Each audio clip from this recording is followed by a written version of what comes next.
Gen জিদের আন্দোলনে পরিবর্তন এলো আরও এক দেশে। মাদাগাস্কার জুড়ে কয়েকদিন ধরে এই বিক্ষোভ চালিয়ে আসছিলেন দেশটির তরুণ সম্প্রদায়। এই বিক্ষোভ সহিংস হয়ে উঠলে দেশটির সরকার আন্দোলনকারীদের উপর কঠোর হয়, আন্দোলন দমাতে শক্তি প্রয়োগ করে। রাজধানী আন্তানানারিভো সহ ৮টি শহরে একযোগে ছড়িয়ে পড়া এই আন্দোলন প্রথমে ছিল শান্তিপূর্ণ, তবে পরবর্তীতে রূপ নেয় সহিংসতায়। পূর্ব আফ্রিকার দরিদ্র এই দেশটির তরুণ প্রজন্মের মূল দাবি ছিল, আমরা বাঁচতে চাই, শুধু টিকে থাকতে নয়। দীর্ঘদিনের বিদ্যুৎ সংকট আর পানির অভাব সাধারণ মানুষের জীবন অসহনীয় করে তোলে। বিশ্ববিদ্যালয়গুলো থেকে সংকট আর বঞ্চনায় ক্ষুব্ধ হাজারো তরুণ শিক্ষার্থী রাস্তায় নামে। সরকারের বিরুদ্ধে এই আন্দোলনে তরুণদের সংগঠিত করে সামাজিক যোগাযোগ মাধ্যম।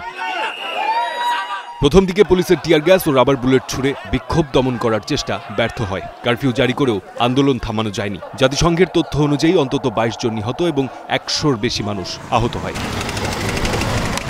সহিংসতায় দোকানপাট, ব্যাংক, এমনকি আইন প্রণেতাদের বাড়িতেও হামলার খবর পাওয়া গেছে। আন্দোলনের সঙ্গে সম্পর্কহীন গোষ্ঠীও সুযোগ নিয়ে লুটপাট চালিয়েছে বলে অভিযোগ রয়েছে।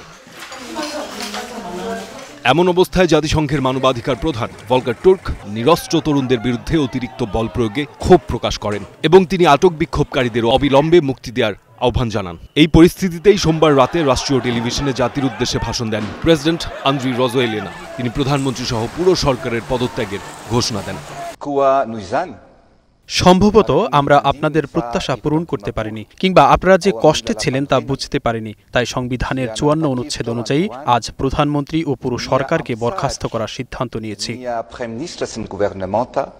তিনি তরুণদের সাথে সংলাপের ইচ্ছাও প্রকাশ করেন। নতুন সরকার গঠিত না হওয়া পর্যন্ত বর্তমান মন্ত্রিসভা অন্তর্বর্তীকালীন দায়িত্ব পালন করবে। আগামী দিনে তরুণদের সঙ্গে সরাসরি সংলাপে বসতে চাই। রজোয়েলিনা স্বীকার করেন, বিদ্যুৎ বিভ্রাট ও পানির অভাবে মানুষের জীবন দুর্বিষহ হয়ে উঠেছে। আমি আপনাদের রাগ, কষ্ট আর দুঃখ বুঝতে পেরেছি। আমি জনগণের ডাক শুনেছি। আফ্রিকার অন্যতম দরিদ্র দেশ মাদাগাস্কারে প্রায় ৭৫% মানুষ দারিদ্র্যসীমার নিচে বাস করে। ২০০৯ সালেও একই রকম গণবিক্ষোভের মাধ্যমে তৎকালীন প্রেসিডেন্টকে ক্ষমতা থেকে সরিয়ে রজোয়েলিনা সামনে এসেছিলেন।